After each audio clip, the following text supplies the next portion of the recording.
In this unit, we are going to learn about one of the successful educational actions, which is the Dialogic Literary Gatherings, also known as DLG. As you already know, successful educational actions are implemented in thousands of schools worldwide, in particular in schools as learning communities. What are the DLGs exactly? How are they carried out and what impact do they have? Can I implement DLGs in my school? We will clarify all these questions in this video. To do so, I will divide the presentation into three main blocks. First, we will see the origins and the turning points of DLGs. Then, we will go in depth into the implementation process. And third, and finally, I will highlight some evidence of the impact achieved of the DLGs when they are applied and also after their implementation. So let's start to learn a little bit more about the origins and turning points of the DLGs. The dialogic literary gatherings involve the collective construction of meaning and knowledge through egalitarian dialogue among the participants in the group that make up the gathering.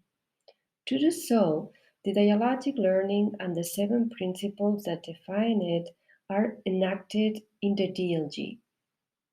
Drawing on this learning conception, the DLG is put into practice dialogic reading, where people make meaning of the reading when engaging in dialogue with others, that is, in more spaces during more time with more people. Specifically, in dialogic literary gatherings, the dialogues focus on the greatest literary works, those masterpieces which humanity has accumulated over the centuries are chosen to be read and to build a foundation of subsequently shared dialogues. The DLGs, born in a particular school for adults located in a working class neighborhood in Barcelona, Spain, that was in the 80s. La Verneda San Martí, that is the name of this school, offered a real opportunity to overcome inequalities by giving illiterate adults the chance to learn at the highest level possible. Since then, adults at this specific school with very diverse profiles meet and discuss very important books from the classical literature, such as Hamlet by Shakespeare, Kafka's Metamorphoses, Homer's Iliad, and many other masterpieces of the universal literature. Participating in this dialogic space represented a transformation in the lives of these participants. People who have become literate, people who have read a book for the first time, and people who have become passionate readers of the most important literary masterpieces in the world, thus reading Lorca, Cervantes, Joyce, Sappho, and many others. Since then, the dialogic literary gatherings have spread to other centers and entities all over the world, initially within the framework of adult education and much more widely afterwards. Today, it is one of the most implemented successful educational actions. They are being applied successfully, as we will mention later, not only from early childhood education to higher education, but they also take place in family education and in community centers, in libraries, outdoor spaces, in prisons, and even in psychiatric hospitals. Now that we know the origins of the DLGs and the main axis of the successful educational action, remember the seven principles of dialogic learning and the classic readings, we are moving to the next section to talk about the implementation process of the dialogic literary gatherings. In order to achieve the success that we have highlighted and that we will also mention in section 3, it is relevant to know which are the steps, the functionings of the DLGs that produce this success as well.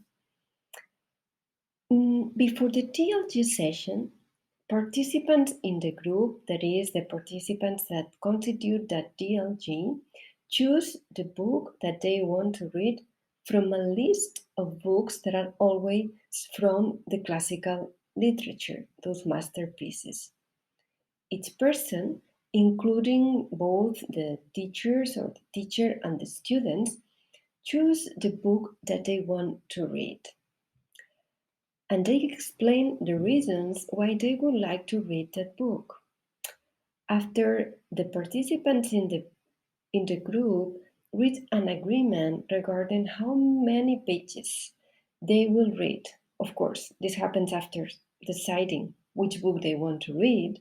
Then they start with the gatherings, and then they organize how they plan to work for the meeting. This process is repeated every time the group starts reading a new book. Once the book is chosen and the participants agree on the section they want to read, all the participants will read it on their own, at home or at any other place, identifying a paragraph that they enjoy particularly, and they also think in advance why they choose that paragraph, their arguments, their views on that particular selection. During the gathering, participants discuss the reading, focusing always on the chosen paragraphs. The participants are thus able to speak, raising their hands, and the moderator is the one in charge of giving the floor to the participants, always respecting the speaking turns. When speaking, participants need to read the paragraph aloud and share the reasons why she or he has chosen it. Once the paragraph and the arguments were shared by the participants, the moderator opens up the discussion to everyone so that other participants in the group may comment on each paragraph selected by another person, but they give their different views or opinions. This process is repeated for each paragraph until the time of the gathering is over. The duration of the DLGs is up to the participants. It can last for an hour or it can last for 2 hours. We do have a range of examples in this regard. Again, at the end of the session, the process of agreeing how many pages will be read for the next gathering is repeated. As you could deduce, the facilitator's role is key during the DLGs. Even though the status of the person facilitating these dynamics is equal to anyone else, he or she is responsible for ensuring everyone's right to contribute to the dialogue, always respecting other people's opinions and managing the turn taking. In other words, the facilitator is the responsible person for guaranteeing that the 7 principles of the dialogic learning approach are respected. Let's see to what extent this particular activity is contributing to the improvement of both academic and social skills in many diverse contexts all around the world. Regarding this impact, as we have mentioned previously, the first experience of the dialogic literary gatherings took place in the mentioned school, in the Berneda San Martí School. This was a pioneer experience that has been published in the Harvard Educational Review. Nonetheless, that was only the starting point of the wide expansion of the dialogic literary gatherings phenomenon. Now we have a vast range of experiences of DLGs around the world, and all those experiences are achieving important impact. For instance, focusing on the academic outputs or instrumental competences on basic education, The DLGs have been proved to be very useful in order to improve classic text comprehension and interpretation, as well as for acquiring school relevant language skills, which we know are very important in terms of raising academic achievement.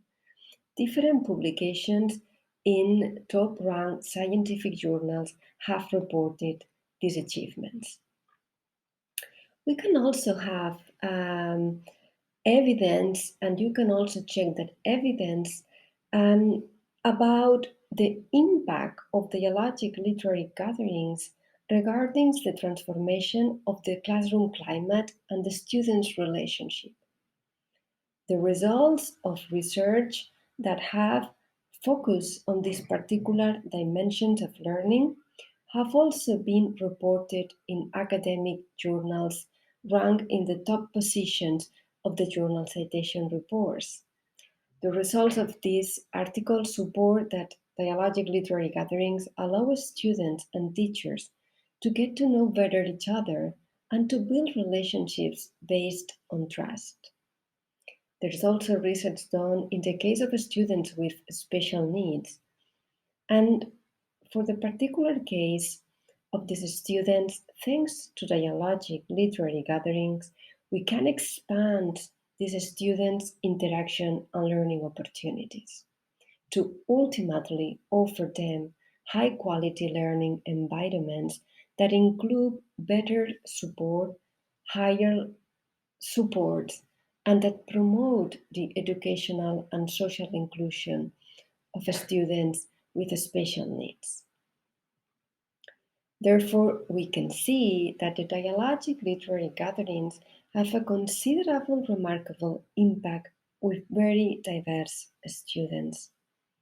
Moreover, as it has been recently shown, the DLG maintain the strong effect on positive consequences both when they take place in face-to-face interactions but also in virtual sessions. In this regard, there was a research reported in one academic journal which focused on DLGs that were conducted during home confinement given the COVID 19 pandemic. In those cases, the DLGs took place virtually, but they achieved the same important impact in terms of academic skills and also in relation to social dimensions of learning as other dialogic literary gatherings that take place face to face have achieved.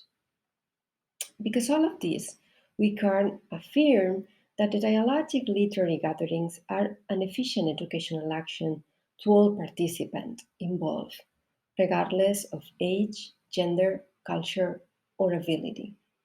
Now I just want to end this video by mentioning the words of a fifth grader who was reflecting on the learning opportunities that the DLGs provided to her and to her classmates, thanks to the DLGs ensuring egalitarian dialogue and an atmosphere based on trust in her class.